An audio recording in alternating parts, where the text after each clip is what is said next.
नमस्कार। Capital TV Uttar Pradesh पर किस्सा यूपी का देख रहे हैं आप। मैं हूं आपके साथ राधिका राज। पश्चिम बंगाल विधानसभा चुनाव में बीजेपी की प्रचंड जीत ने यूपी में भी हलचल मचा दी है, क्योंकि अब सिर्फ एक साल बाद यूपी में 2027 के विधानसभा चुनाव होने हैं।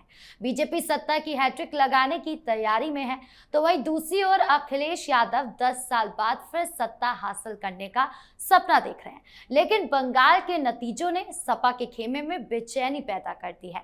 ममता बनर्जी को भारी हार मिलने पर अखिलेश यादव ने सरकार पर निशाना साधते हुए कहा कि ममता बनर्जी के साथ ठीक वही हुआ जो मेरे साथ 2022 के उत्तर प्रदेश विधानसभा चुनाव में हुआ था।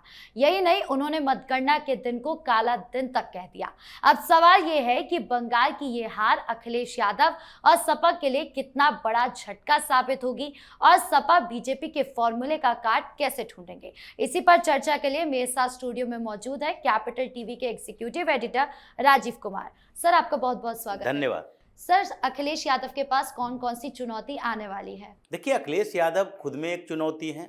जिस तरीके से पूरे हिंदुस्तान के अंदर अलग अलग स्टेट में धीरे धीरे रीजनल पार्टियां, जो कि एक परिवारवादी पार्टियां हुआ करती है, उन पार्टियों के खिलाफ सेंटीमेंट बदल रहे हैं। चाहे उद्धव ठाकरे की पार्टी महाराष्ट्र में हो, या फिर एनसीपी हो महाराष्ट्र के अंदर, या फिर साउथ इंडियन में अलग अलग स्टेट में डीएमके, या फिर वैसे ही वाईएसआरसीपी, ऐसी पार्टियां जो है उनको लोगों ने धीरे धीरे बताना शुरू कर दिया है कि आप परिवार से बाहर निकलो। नेशनल स्तर पर भी कांग्रेस, जिसके ऊपर परिवारवादी पार्टी होने का ठप्पा लगा हुआ है, उनको भी यही स्थितियों का सामना करना पड़ रहा है।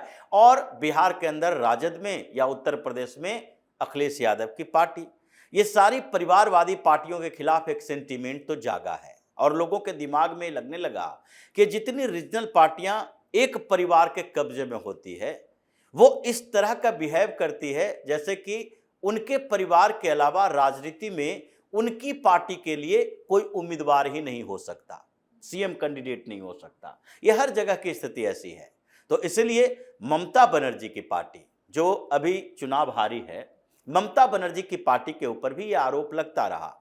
ये पहली पीढ़ी के नेता हैं अपने परिवार के, ममता बनर्जी, लेकिन उनके पार्टी के अंदर भी इस बात की चर्चा हमेशा होती रही कि ममता बनर्जी के बाद कौन, ये कौन है अभिषेक बनर्जी, ये कौन है अभिषेक बनर्जी जो 40 साल के आसपास की उम्र में ममता बनर्जी के पीछे पीछे चलते हुए जनरल सेक्रेटरी, प्रदेश अध्यक्ष, राष्ट्रीय अध्यक्ष बनने की बात, और उसके बाद सेकेंड इन कमांड कहा जाता है।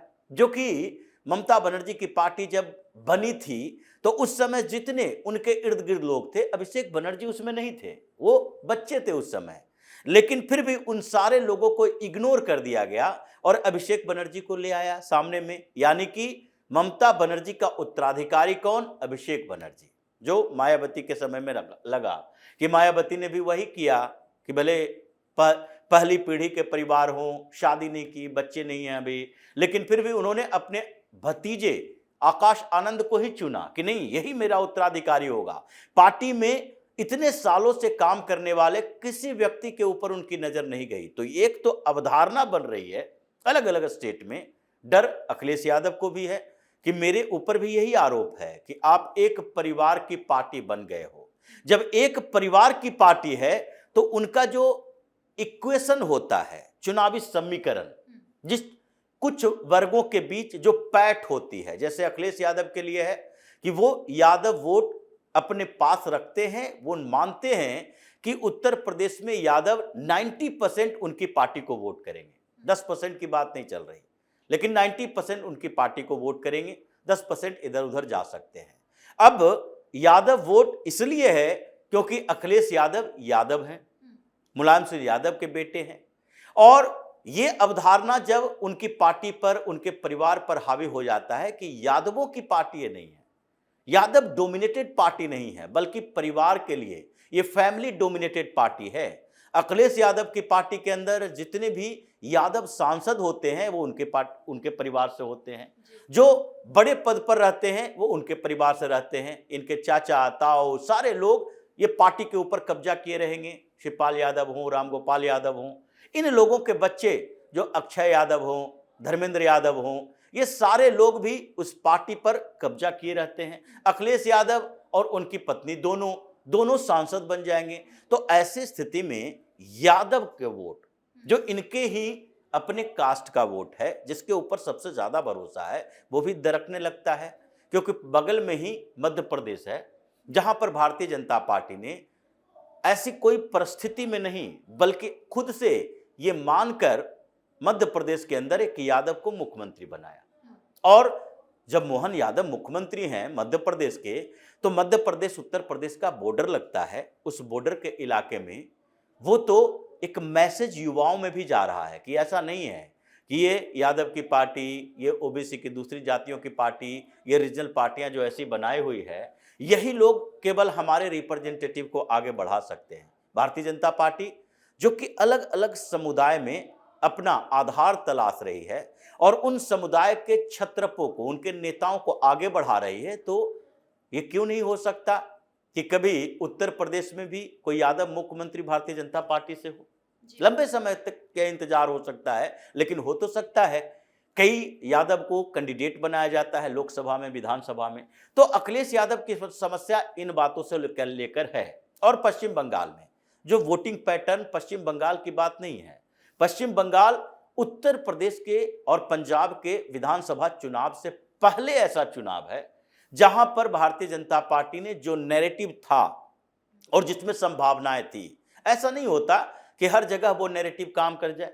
कहीं कहीं वो नैरेटिव है जो लंबे समय तक चलता है और लंबा संघर्ष करना पड़ता है। जैसे केरल के अंदर की बात है, भारतीय जनता पार्टी का बहुत बड़ा आधार नहीं है, लेकिन जहां 0 विधानसभा सीटें होती थी वहां से 3 तो पहुंची, एक सांसद तो आए वहां से।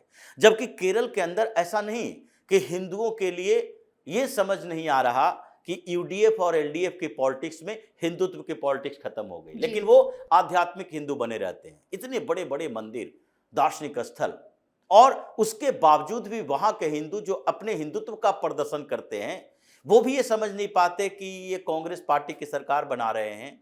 ये कांग्रेस यूडीएफ, जिसमें से 22 मुस्लिम विधायक आते हैं इंडियन यूनियन मुस्लिम लीग से, और बचे खुचे 8-10 मुस्लिम विधायक आते हैं कांग्रेस से। यानी कि अगर 60-70 सीटें हैं तो 35 सीटें मुस्लिम हैं, 35 मुस्लिम विधायक हैं। और हमारी पार्टी, हमारी सरकार के नाम पर कि हम कांग्रेस की सरकार बना रहे हैं, मुख्यमंत्री जो होगा वो मुस्लिम लीग के दबाव में होगा और मुस्लिम लीग अपने एजेंडे के अनुसार राज्य को चलाएगी। तो ये अभी वहां पर अवधारणा बनाने में टाइम लगेगा। लेकिन जिन जगहों पर ये धीरे धीरे दिखा, चाहे दिल्ली के चुनाव में हो, हरियाणा के चुनाव में हो, महाराष्ट्र के चुनाव में हो, ये हिंदुओं को लगने लगा है कि जो पॉलिटिकल पार्टियां सो कॉल्ड सेकुलरिज्म की पॉलिटिक्स करती है, उन लोगों के पास अगर हिंदुओं के अधिकारों के लिए, हिंदुओं के लिए कोई भी छोटे मोटे तरीके भी होते कि जो हिंदुओं का सपोर्ट कर सके, तो ये मान कर बैठते कि नहीं, भारतीय जनता पार्टी को कंपीट करती है हिंदुत्व के मुद्दे पर भी जी। लेकिन भारतीय जनता पार्टी को इस मुद्दे पर कोई कंपटीशन ही नहीं सामना करना पड़ता, कोई प्रतिस्पर्धी पार्टी है ही नहीं। ये अखिलेश यादव जो उत्तर प्रदेश के चुनाव की बात होगी, तो वहां पर जो सो कॉल्ड सेकुलर पार्टियां हैं, उसी तरीके से जैसे पश्चिम बंगाल में जी। तो सो कॉल्ड सेकुलर पार्टियों के साथ दिक्कत ये हो जाती है कि मुस्लिम अपीजमेंट की पॉलिटिक्स करती है, तो मुस्लिम वोट इनका सबसे बड़ा आधार होता है।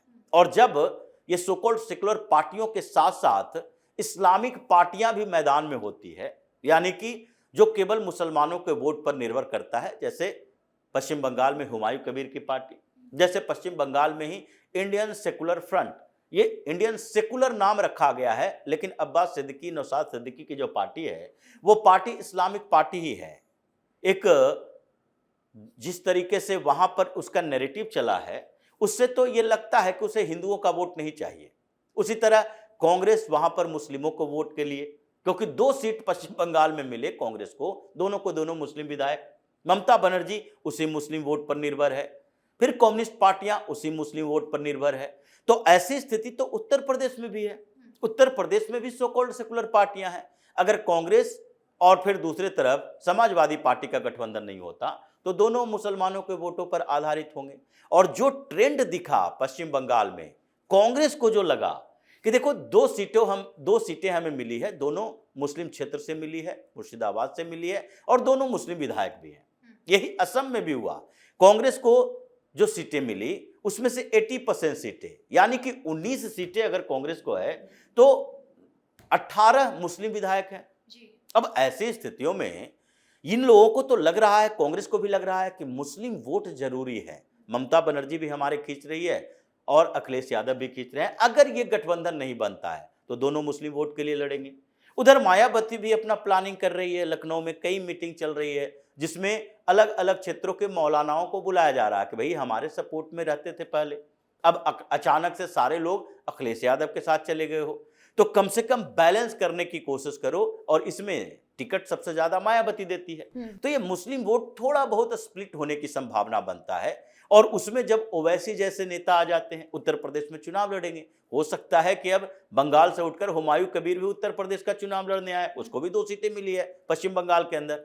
तो ऐसी स्थितियों में जब इस्लामिक पार्टियां आ जाती हैं तो फिर ये इस्लामिक पार्टियों का एग्रेशन जो होता है, जिस तरीके से वो हिंदुओं के खिलाफ बात करते हैं, तो हिंदुओं के अंदर एकजुटता आती है कि देखो ये मुस्लिम लीडर है, ये मुसलमानों की पार्टी है, और ओवैसी आकर यहां चैलेंज कर रहा है, जैसे उसकी पार्टी के लोग यहां चैलेंज कर रहे हैं उत्तर प्रदेश में कि अगर हमारी सरकार आ गई, हमें कुछ भी मिल गया, हमें 10 सीट भी मिल गया, तो हम उसका इनकाउंटर करेंगे जो हमारा इनकाउंटर कर रहा है।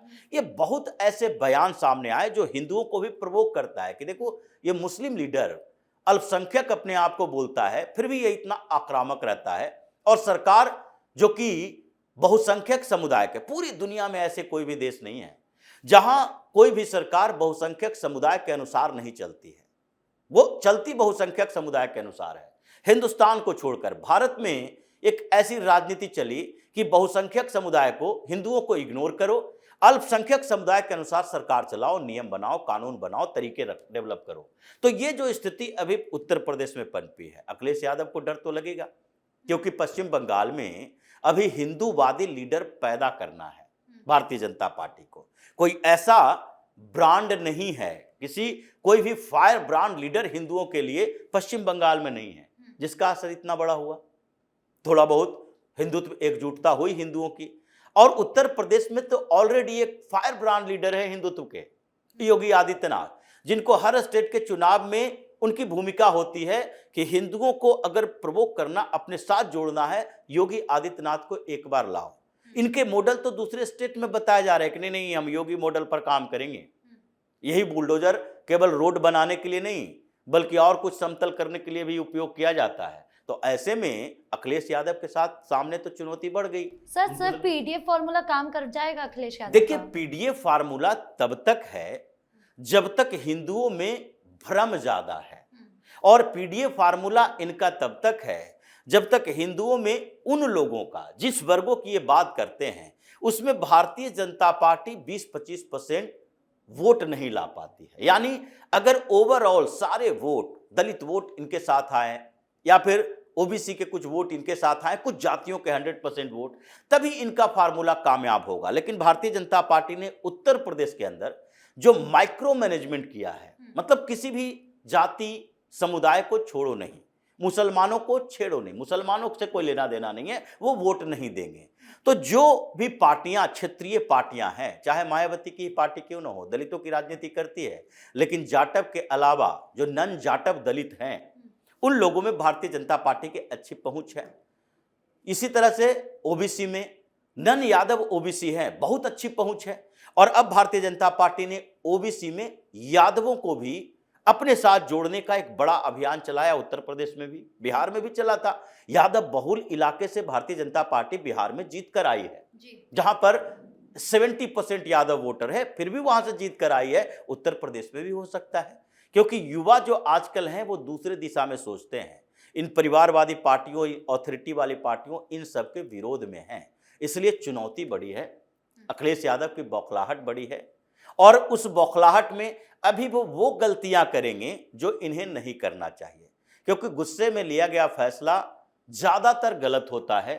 और ये बौखलाहट में लिया गया फैसला, दिए गए बयान, ये इनको दिखा रहा है कि जो आधार पश्चिम बंगाल में हुए, जो तरीके पश्चिम बंगाल में अपनाए गए, उसका आप विरोध करके आप ये बता रहे हो कि पश्चिम बंगाल में मुसलमानों के साथ अन्याय हुआ, तो उत्तर प्रदेश में भी मुसलमानों वाली पार्टी आप बन जाएंगे। आपकी जीत उन्हीं इलाकों में होगी जिन इलाकों में मुसलमानों का 60% वोट हो, इसलिए घबराहट इनके अंदर है। जी, इस मुद्दे पर जानकारी देने के लिए आपका बहुत बहुत धन्यवाद। धन्यवाद।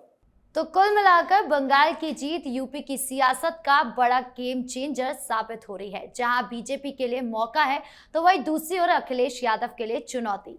इस चुनौती का सामना अखिलेश यादव कैसे करते हैं, ये अभी देखना बाकी होगा। तो इस खास शो में इतना ही। आपको क्या लगता है, कमेंट बॉक्स में जरूर बताएं।